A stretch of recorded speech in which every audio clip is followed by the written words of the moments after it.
नमस्कार दोस्तों, आज हम पढ़ेंगे प्रश्नावली 10 बिंदु पथ। बहुत सारे स्टूडेंट्स के कमेंट्स आए कि सर 10वीं प्रश्नावली बिंदु पथ है वो थोड़ी सी कम समझ में आई है अभी तक, तो उसको आप पहले करवा के भेजें। तो वैसे भी इसका नंबर आ ही गया था। तो आज हम करते हैं प्रश्नावली 10 गणित बिंदु पथ। देखिए, नाम से पता चल रहा है बिंदु। बिंदु क्या होता है? ये बिंदु बिंदु यही होता ना, एक डॉट लगा दिया अपन ने, ये बिंदु होता है। पथ यानी कि रास्ता, पथ यानी रास्ता। तो देखिए, बिंदु पथ किसे कहते हैं पहले वो लिखते हैं। बिंदु पथ क्या होता है?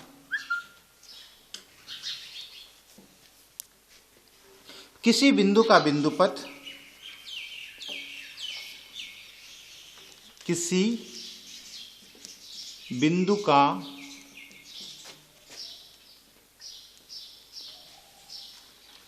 बिंदु पथ उन बिंदुओं का समुच्चय होता है। उन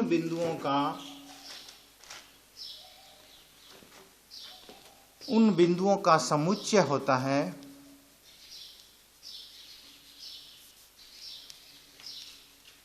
जो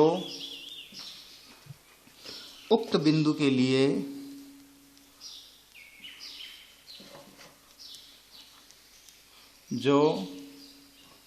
उक्त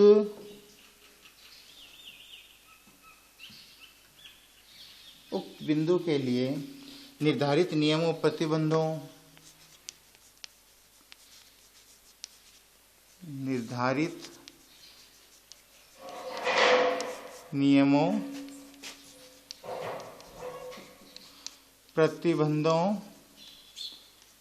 अथवा निर्देशों का पालन करें अथवा निर्देशों को स्वयं ही संतुष्ट करते हैं।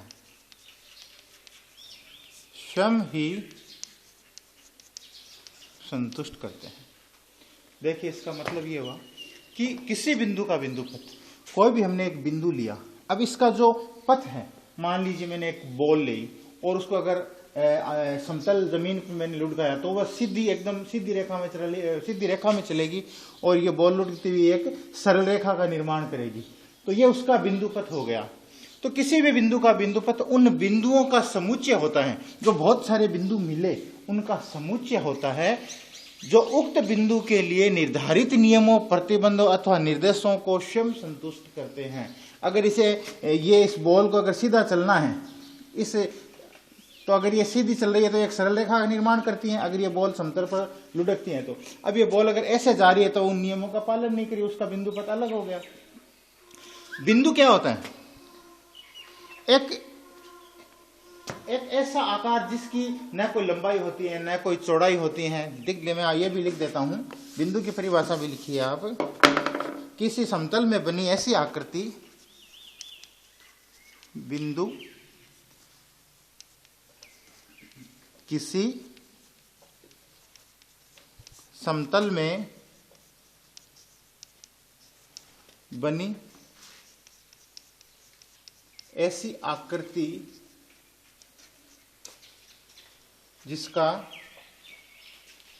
जिसकी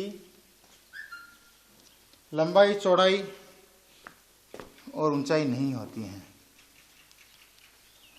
लंबाई, चौड़ाई व ऊंचाई नहीं होती है, बिंदु कहलाती है।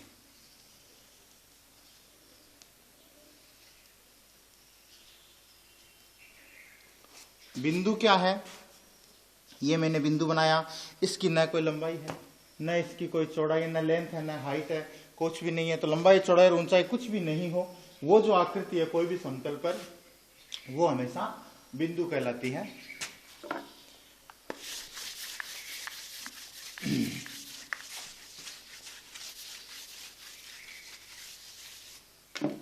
जैसे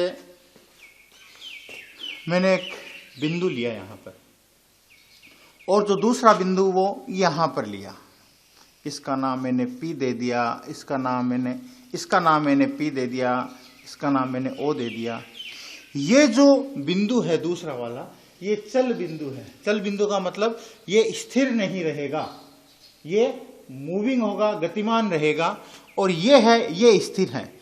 अगर ये जो दूरी है, ये आप देख रहे हैं, ये जो यहां से यहां तक की दूरी है, अगर ये बदले नहीं और ये गतिमान रहे, तो अगर ये गतिमान अगर ऐसे रहेगा तो ये एक क्या करेगा, एक वृत्त का निर्माण करेगा।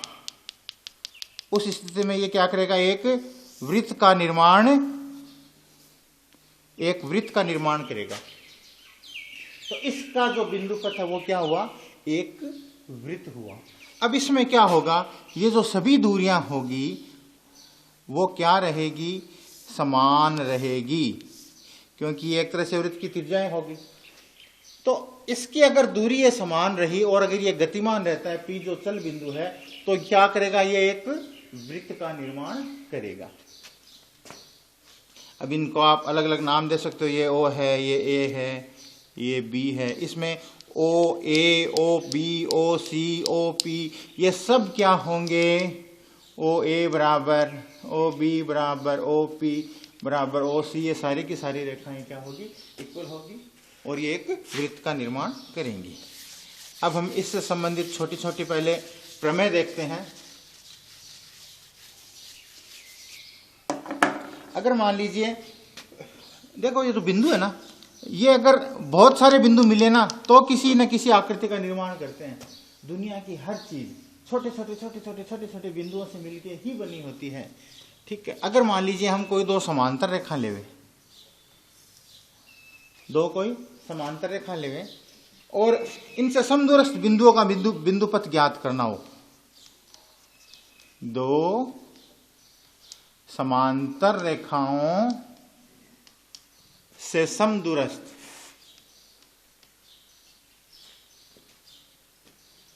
बिंदुओं का बिंदु पथ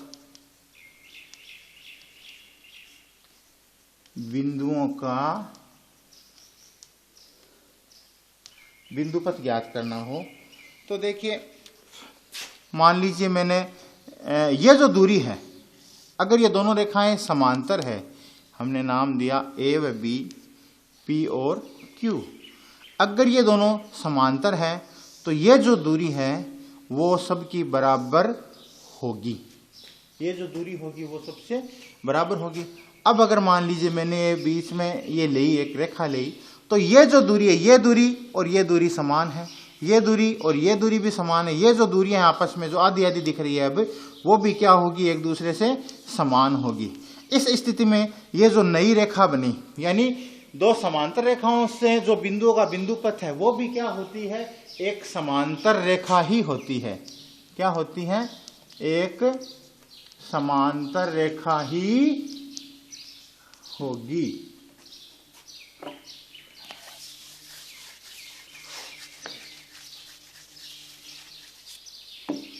प्रमेय लेते हैं 10.1।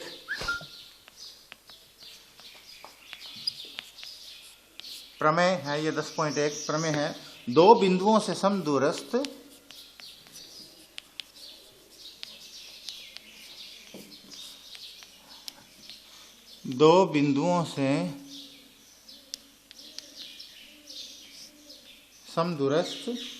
बिंदु का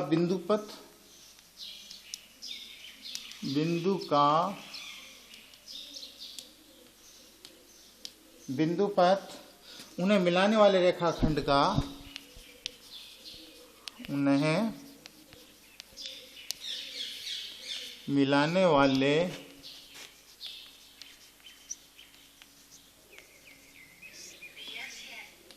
रेखाखंड का लंब समद्विभाजक होता है। लंब समद्विभाजक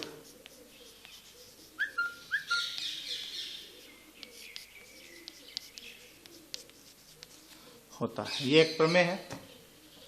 लंब समद्विभाजक का मतलब जो 90 डिग्री का भी कोण बनाए और जिस पर वो रेखा आ रही है वो बराबर दो भागों में बट जाए। जहां पर 90 डिग्री का कोण बन रहा है वो रेखा भी बराबर दो भागों में बंट जाए, वो लंब का मतलब 90 डिग्री और समद्विभाजक का मतलब बराबर दो भागों में बंटना। इससे पहले आप ये समझ लीजिए एक और बात कि कोई भी त्रिभुज हो उसके 6 अवयव होते हैं। कितने अवयव होते हैं? 6। 6 अवयव का मतलब 3 कोण, कोण ए, कोण B, angle A B, angle B और एंगल सी, कोण ए, कोण बी और कोण सी, और 3 ही इसकी भुजाएं होती है, भुजा ए बी, बी सी और सी ए। तो किसी भी त्रिभुज के ये 6 अवयव होते हैं, 3 भुजा, 3 एंगल, 3 साइड और 3 एंगल। अगर हम इन 6 में से किन्हीं भी 3 को बराबर कर दें, किन्हीं भी 3 को बराबर कर दें, तो वो इसके अगर जैसा ही एक त्रिभुज और हो तो वो दोनों त्रिभुज क्या होंगे? सर्वांग सम होंगे। ये सर्वांग सम का निशान है, पहले आप बराबर का निशान लगा के इस तरह से ये लगा दो। अगर इन 6 में से हम किन्हीं भी 3 को बराबर कर दें, चाहे 2 कोण ले लो, 1 भुजा ले लो, चाहे 2 भुजा 1 कोण ले लो, चाहे तीनों भुजा ले लो, चाहे तीनों कोण ले लो, कोई भी 3 अवयव अगर हम समान कर देते हैं तो वह क्या हो जाता है? सर्वांग सम हो जाता है। सर्वांग सम का मतलब आप तीनों भुजा ले सकते हो, एस एस एस का मतलब साइड, साइड और साइड, है ना। और आप 2 नंबर 1, 2 भुजा और 1 कोण ले सकते हो। दूसरा इसका रूल हो गया एस ए एस। तीसरा ए एस ए, 2 कोण और 1 साइड, 2 एंगल और 1 साइड ले सकते हो तो भी इक्वल होंगे। और चौथा जो राइट एंगल के लिए है, अगर हम 90 डिग्री के किन्हीं 2 त्रिभुजों को सर्वांग सम करते हैं तो इसके लिए आप ये चौथा ले सकते हो आर एच एस। आर का मतलब 90 डिग्री राइट एंगल हो गया, एच का मतलब कर्ण हो गया, और एस का मतलब अपन ने एक कोई भुजा ले ली, ये भी 4 है, मान लो ये भी 4 है, तो उसके लिए क्या हो गया? R H S. ये 4 नियम सर्वांग समता के लिए होते हैं। किन्हीं भी त्रिभुज के 2 त्रिभुजों में अगर 3 अवयव समान कर देते हैं तो वो सर्वांग सम हो जाते हैं। ये बात आप ध्यान रखें क्योंकि इस सवाल में अब आपके काम आएगी। अब हमें इस सवाल में क्या करना है वो देखिए। इस प्रमेय को हमें सिद्ध करना है।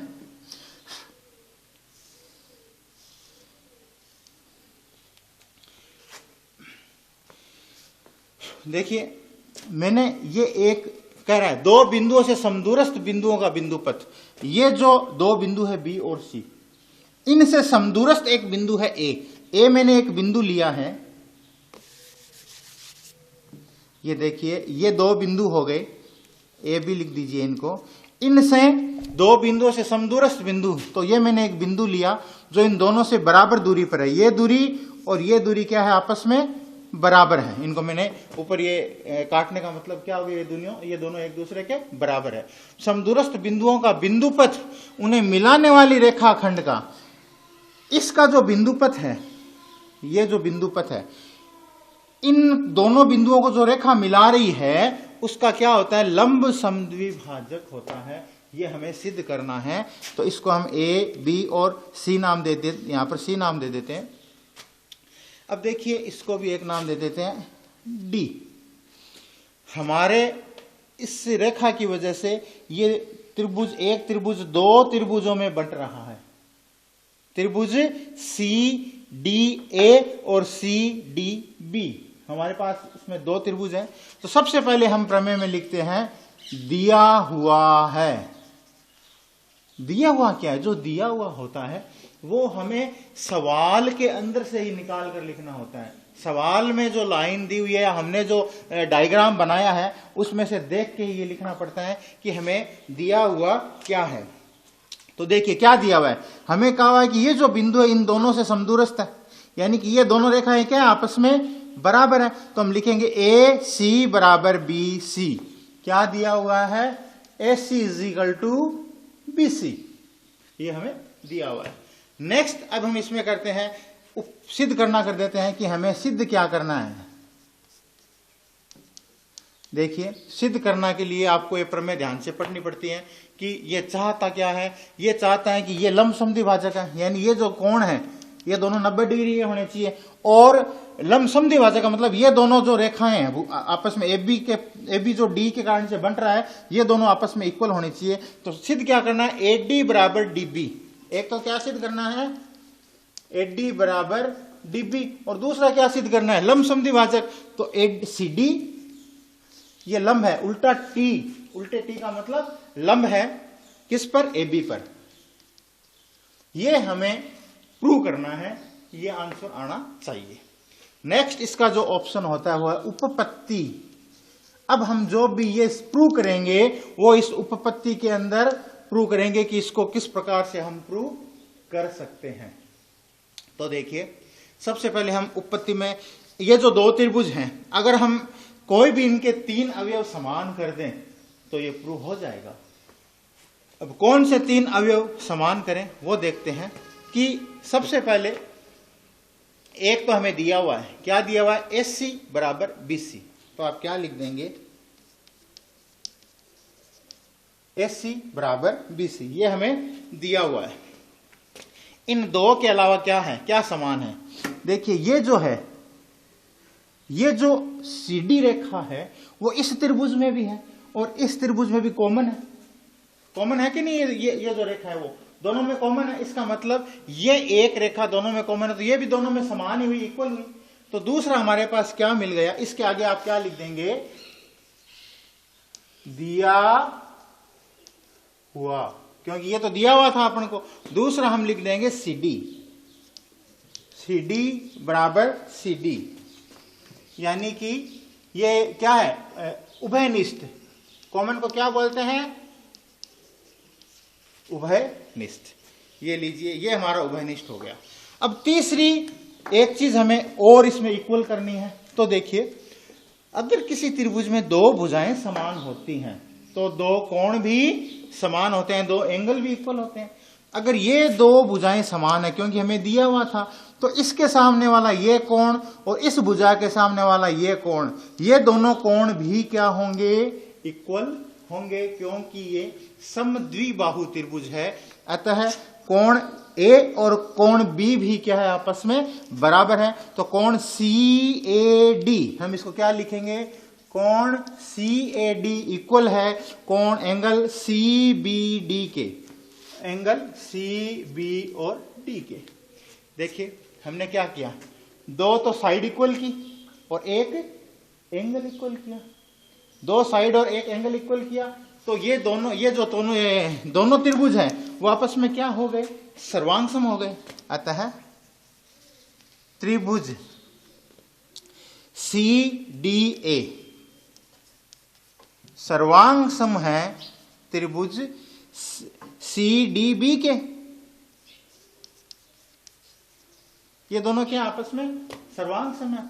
अगर सर्वांग सम त्रिभुज जो होते हैं उनके बाकी का जो बाकी की सभी भुजाएं, एंगल, कोण, वो सब क्या हो जाते हैं, फिर समान हो जाते हैं। ठीक है, तो अब अगर ये दोनों सर्वांग सम है तो एक तो हमें ये प्रूव करना था कि AD बराबर ये है, ये दूसरा ये इस पे, और अगर ये दोनों बराबर है तो ये अपने आप क्या हो गए, 90 डिग्री के कोण सिद्ध हो गए।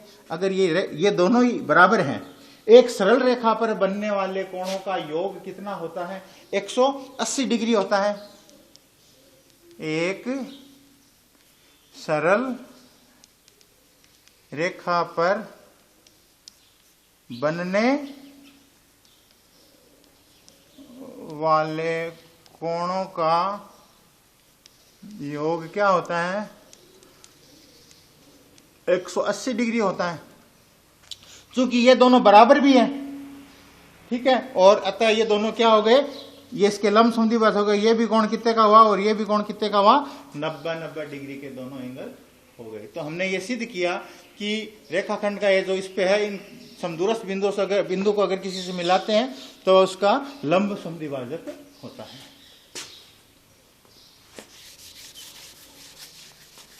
नेक्स्ट पे आते हैं हमारी प्रमेय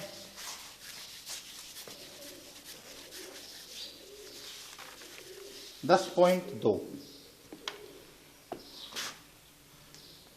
प्रमेय 10.2 वो है।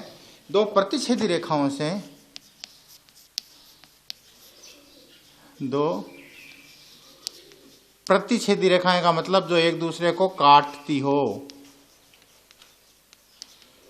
दो प्रतिच्छेदी रेखाओं से समदूरस्थ बिंदु का बिंदुपथ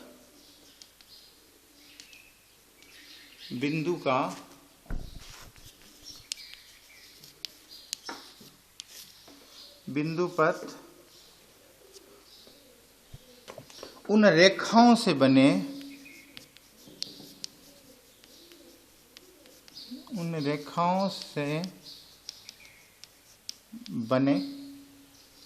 कोणों की समद्विभाजकों का युग्म होता है।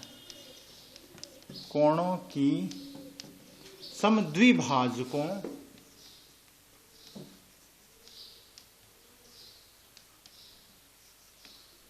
का युग्म होता है।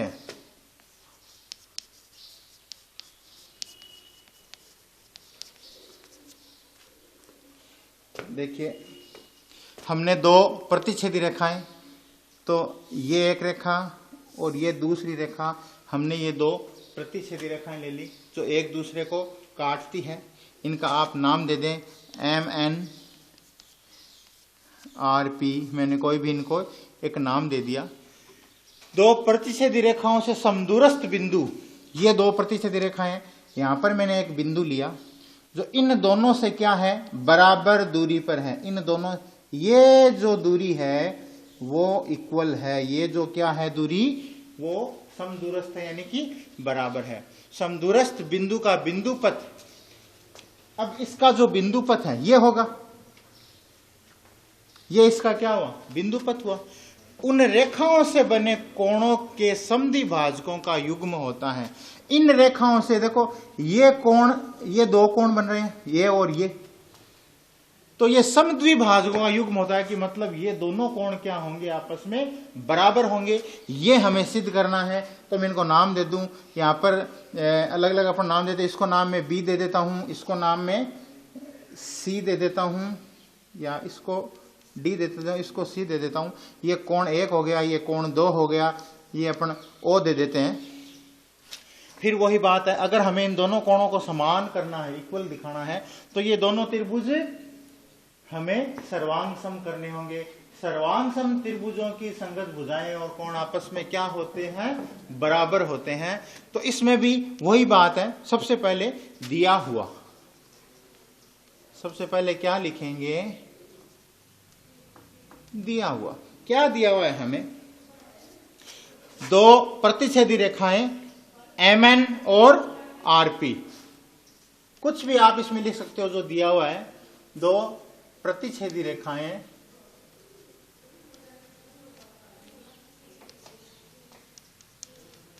MN व RP है, और क्या दिया हुआ है, BC बराबर CD दिया हुआ है। BC बराबर, इसने कहा नहीं इस बिंदु से ये दोनों प्रतिच्छेदी रेखाएं समदूरस्थ हैं, तो ये भी हमें दिया हुआ है कि ये दोनों रेखाएं एक दूसरे के बराबर है, तो हमने लिख दिया BC इक्वल CD। अब नेक्स्ट हमें इसमें करना है उपपथ सिद्ध करना। सिद्ध करना में देखिए, हमें ये दोनों कोण बराबर करने हैं, जिनको मैंने कोण 1 और कोण 2 नाम दिए हैं। कोण 1 बराबर कोण 2। अब ये दोनों त्रिभुजों को आप आसानी से सर्वांग सम सिद्ध कर सकते हैं। जो पीछे अपन ने अभी 10.1 पर में की थी, उससे काफी कुछ समझ में आया होगा। तो सबसे पहले हमें पता है कि ये जो दिया हुआ है कि BC बराबर CD, उपपत्ति में लिखेंगे अपन सबसे पहले BC बराबर CD, और यहां पर लिख देंगे दिया हुआ, कोष्टक में क्या लिखेंगे, दिया हुआ है। इसके बाद में ये जो रेखा है कौन सी, OC, ये क्या है, उभयनिष्ठ है। ये क्या है, रेखा कॉमन है दोनों त्रिभुजों के अंदर, तो दूसरी हो गई उभयनिष्ठ। तो हमने लिख दिया OC बराबर OC, यानी कि उभयनिष्ठ। तीसरा, ये जो दोनों कोण होंगे ये 90 डिग्री के होंगे। ये दोनों, अगर इसे ये समदूरस्थ है, ये दोनों कोण क्या हुए, 90 डिग्री के हुए। तो कोण CBO बराबर कोण CDO, कोण CBO बराबर कोण CDO बराबर 90 डिग्री। तो हमने तीन चीजें, तीन अवयव प्रूव कर दिए। दो तो भुजाएं और फिर एक क्या हो गया, एंगल SAS। तो अतः क्या हुआ, त्रिभुज BOC सर्वांग सम है त्रिभुज COD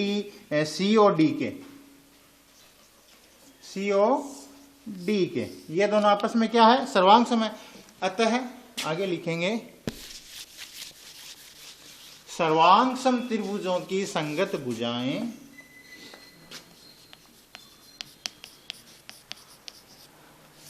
सर्वांग सम त्रिभुजों की संगत भुजाएं व कोण क्या होते हैं, आपस में बराबर होते हैं, आपस में बराबर होते हैं। अतः कोण 1 बराबर कोण 2। लास्ट में हम प्रमेय के लिख देते हैं, इति सिद्धम। ये हमारी 10.2 प्रमेय हुई।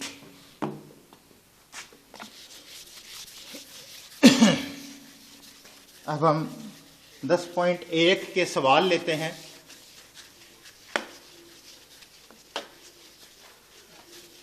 दस पॉइंट 1 का जो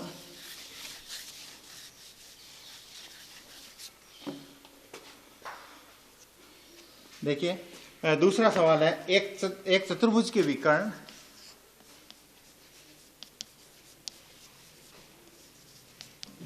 एक चतुर्भुज के विकर्ण एक दूसरे को समद्विभाजित करते हैं। समद्विभाजित करते हैं। तो सिद्ध कीजिए कि ये एक समांतर चतुर्भुज है। सिद्ध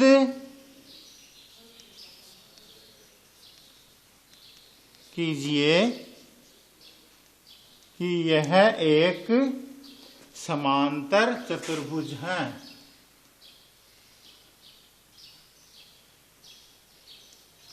समांतर चतुर्भुज है।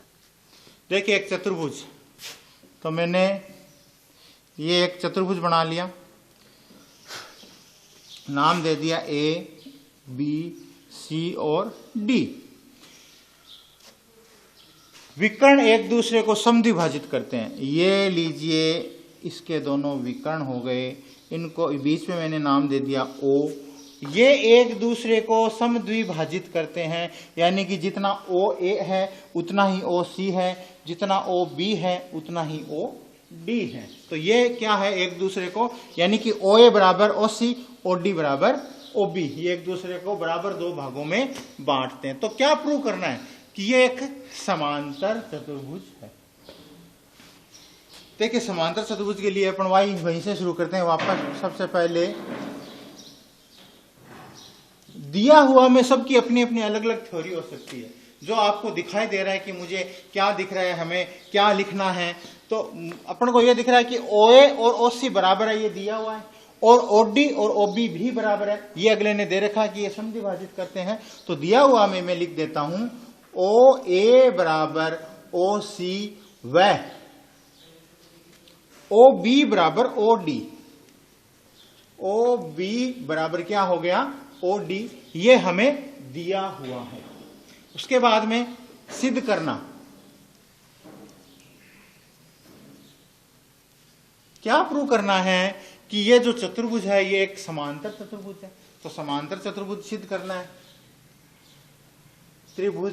चतुर्भुज ABCD एक समांतर चतुर्भुज है। समांतर चतुर्भुज है, ये हमें प्रूव करना है कि ये एक समांतर चतुर्भुज है।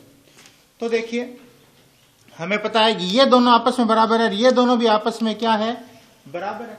चलिए हम इन दो त्रिभुजों को लेकर चलते हैं। अगर हमने इन दो त्रिभुजों को सर्वांगसम कर दिया तो फिर ये समांतर चतुर्भुज आएगा, सब कुछ हो जाएगा जो हम चाहते हैं। तो सबसे पहले हम इन दोनों त्रिभुजों को सर्वांगसम सिद्ध करते हैं। तो देखिए सबसे पहले उपपत्ति में आते हैं।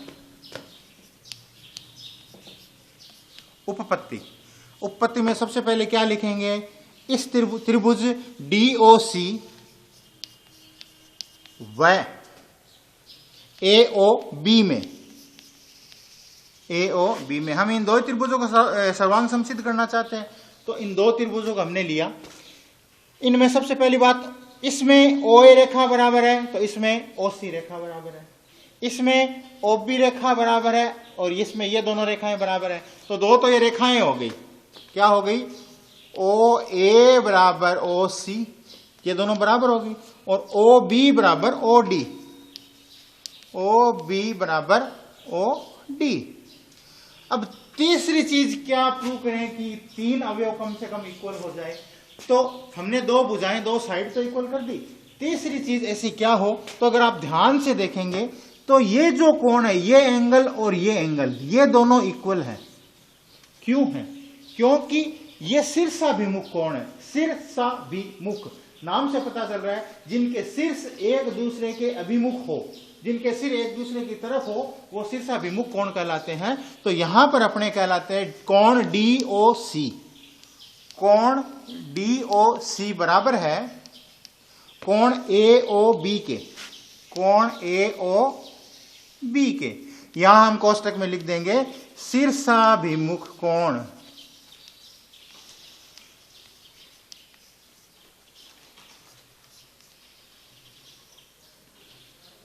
शीर्षाभिमुख कोण है ये, इसलिए बराबर है। और ये दोनों क्यों बराबर थे, दिया हुआ था। अगर तीन अवयव समान हो गए, इसका मतलब ये दोनों त्रिभुज क्या हुए, आपस में सर्वांगसम हुए। अतः त्रिभुज DOC सर्वांगसम है त्रिभुज AOB के। अगर ये दोनों सर्वांगसम है तो ये दोनों भुजाएं भी आपस में क्या हुई, बराबर हुई, यानी CD बराबर AB। अतः CD बराबर AB। और ये कोण भी, ये और ये कोण भी आपस में बराबर है।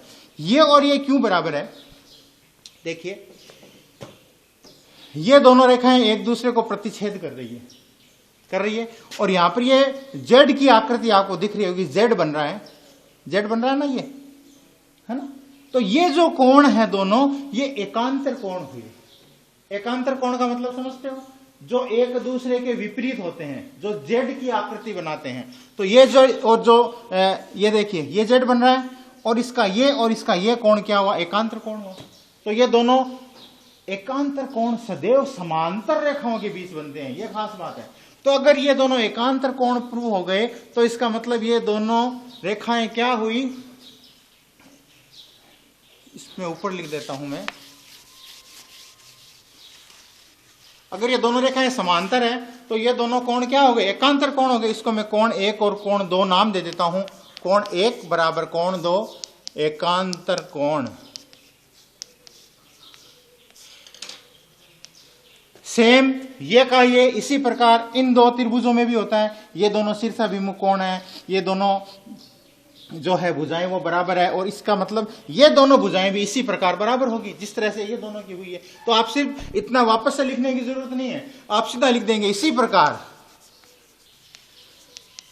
प्रकार ये जो AD बराबर BC, AD बराबर क्या हो गया, इसी प्रकार BC, यानी कि ये चारों एक दूसरे के क्या हुई रेखाएं, ये आमने सामने के समांतर हुई, ये भी समांतर हुई। अतः ABCD एक समांतर चतुर्भुज है, एक समांतर चतुर्भुज है। ये हमने प्रूव कर लिया। नेक्स्ट क्वेश्चन पे आते हैं।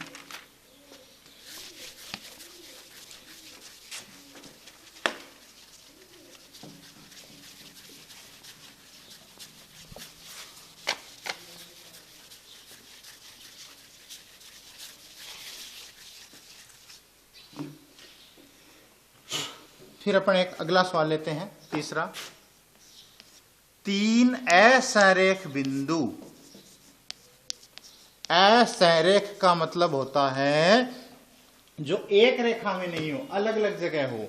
3 असंरेख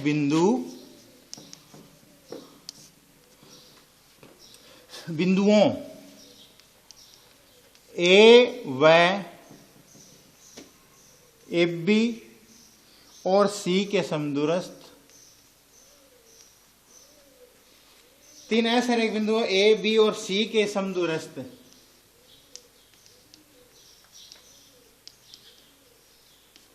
C के समदूरस्थ बिंदुओं का बिंदुपथ क्या होगा? बिंदुओं का बिंदुपथ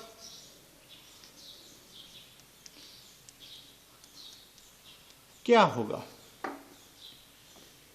3 असंरेख बिंदु, तो ये मैंने ले लिया 1 बिंदु, 2 बिंदु और ये 3 बिंदु। ये तीनों असंरेखा यानी कि अलग अलग रेखाओं पे अलग अलग जगह पर है, एक रेखा में नहीं है। मैंने इन तीनों को मिलाया, ये हमारा एक त्रिभुज बन गया जिसको अपन नाम दे देते हैं A, B और C। अब सबसे पहले अपन आते हैं, देखिए असंरेख का मतलब मैंने आपको बता ही दिया। अब हमें क्या करना है, इन तीनों बिंदुओं से समदूरस्थ, यानी कि तीनों में से जो कोई ऐसा एक बिंदु है जो इन तीनों से बराबर दूरी पर है, तीनों से बराबर दूरी पर है, तो इसका जो बिंदुपथ है वो क्या होगा ये बताना है। तो इसका बिंदुपथ देखिए, प्रूव करने से पहले अपने काम करते हैं, पहले लिख लेते हैं दिया हुआ।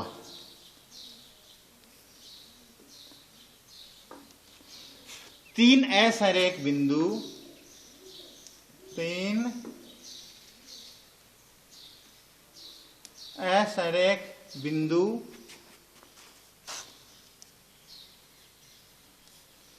A, B व C है।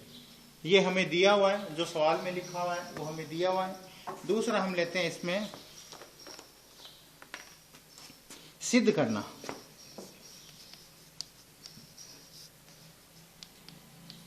क्या सिद्ध करना है?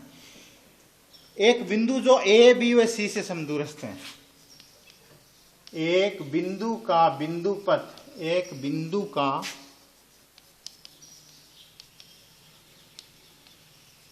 बिंदुपथ जो A, B व C से समदूरस्थ हैं।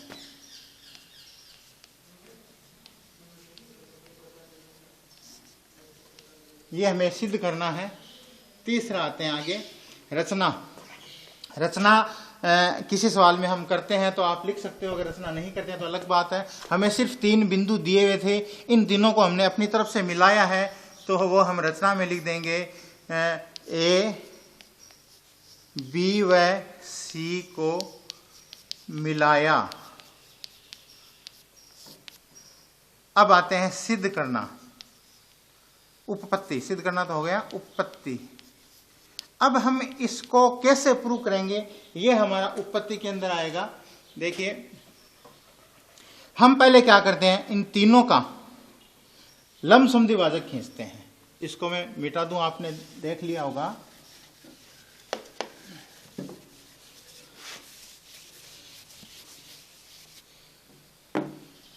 देखिए, उसके लिए हम क्या करते हैं, अपन यहां पर एक ऐसे कोण बनाते हैं, प्रकार को खोल लेते हैं दोनों साइडों से, या एक काम करें आप भुजाओं का समद्विभाजन कर लेते हैं। ए और बी भुजा का समद्विभाजन मतलब होता है भुजा को बराबर दो भागों में बांटना। तो प्रकार को सी पे रखा, आधे से ज्यादा खोला, एक चाप लगाया, फिर ए पे रखा, ये फिर यहाँ पर एक चाप लगाया, और इस तरह से ठीक इसी तरह से इसका भी हमने समद्विभाजन कर लिया, और ठीक इसी तरह से इस भुजा का भी हमने समद्विभाजन कर लिया। तो ये एक जो बीच में तीनों जगह रेखाएं एक दूसरे को क्रॉस करती है वो बिंदु क्या है? ओ है। ओ सी और ओ भी क्या है? ओ बी क्या है? इसमें आपस में बराबर है। ओ बी बराबर ओ सी। इसी प्रकार ओ बी बराबर ओ ए, ओ बी बराबर ओ ए, या हम कह सकते हैं ओ ए बराबर ओ बी बराबर ओ सी। यानी कि ये तीनों क्या है? एक दूसरे है बराबर दूरी पर है। अब अगर हम यहां पर प्रकार रखते हैं और एक रचना करते हैं, इस बिंदु को स्थिर रखकर एक चल बिंदु लेते हैं यहां पर, तो वह चल बिंदु क्या करेगा? एक वृत्त का निर्माण करेगा। ये चल बिंदु क्या करे? ये जो चल बिंदु है वो क्या करेगा? एक वृत्त का निर्माण करेगा। यानी कि यहां से एक ऐसा बिंदु जो इन तीनों से समदूरस्थ है, ये बिंदु इन तीनों से समदूरस्थ है, अतः ये समदूरस्थ जो बिंदु है उसका बिंदु पथ क्या हुआ? एक वृत्त हुआ। अतः इस बिंदु का बिंदु पथ एक वृत्त होगा। बिंदु पथ एक वृत्त नहीं होगा, एक वृत्त का केंद्र होगा। एक वृत्त का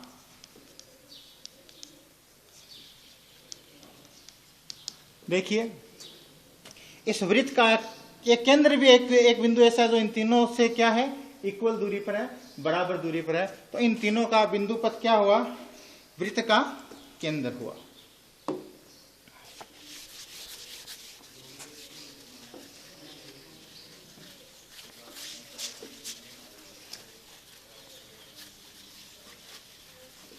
नेक्स्ट क्वेश्चन लेते हैं।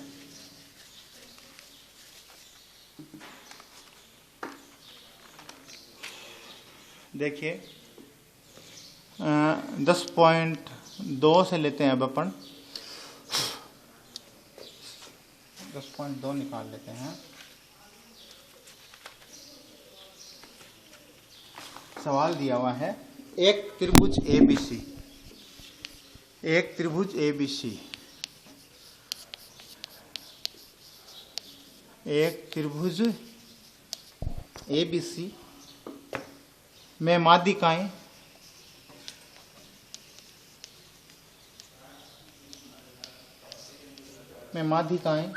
AD, BE और CF, AD, BE व CF बिंदु G पर प्रतिच्छेद करती हैं। बिंदु G पर प्रतिच्छेद करती हैं। AG बराबर 6, AG बराबर 6 सेमी, BE बराबर 9 सेमी,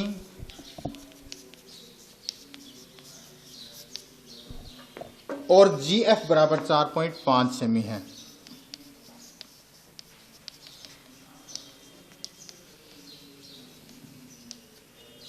तो क्या ज्ञात करना है? GD। अतः GD, BG और CF ज्ञात कीजिए। BG व CF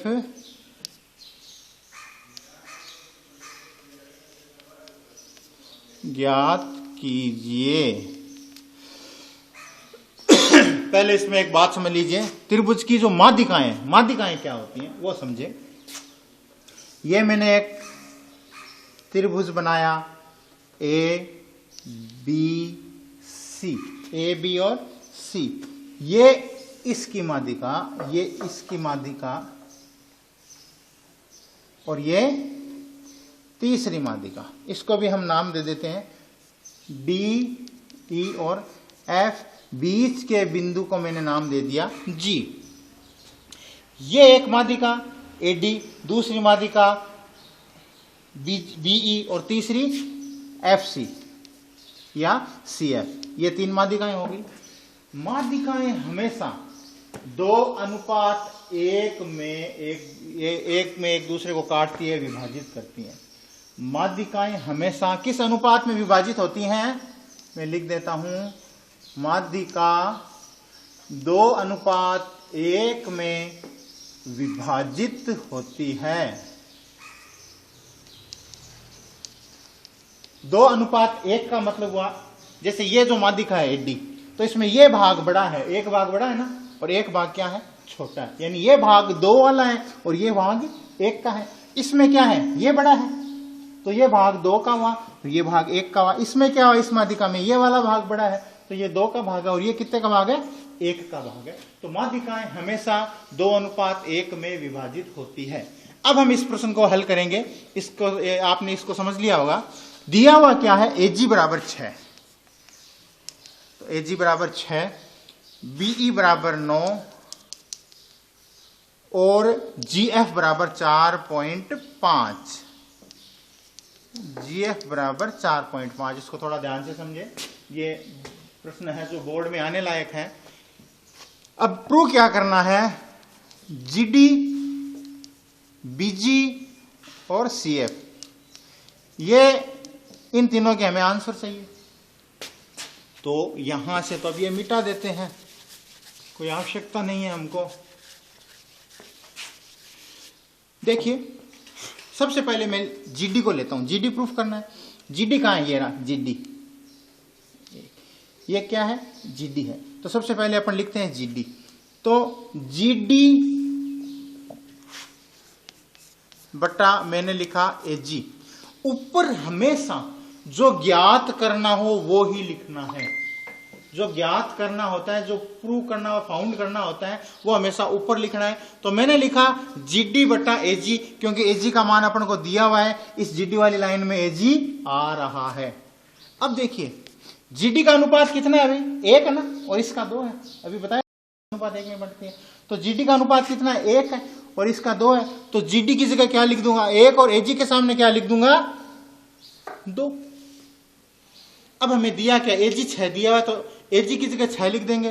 तो GD बटा 6 बराबर 1 बटा 2। हम अगर इस 6 को यहां पर ले जाएंगे तो GD बराबर 6 बटा 2, यानी कि जो GD की वैल्यू है वो अपने सामने कितनी आएगी? 3 आएगी। अब हमें प्रूव करना है दूसरा BG। ये अपन ने GD याद कर लिया, GD है वो 3 सेमी होगा। अब दूसरा आते हैं BG। तो मैंने लिखा BG, ऊपर लिख दिया। दिया हुआ क्या है? BE।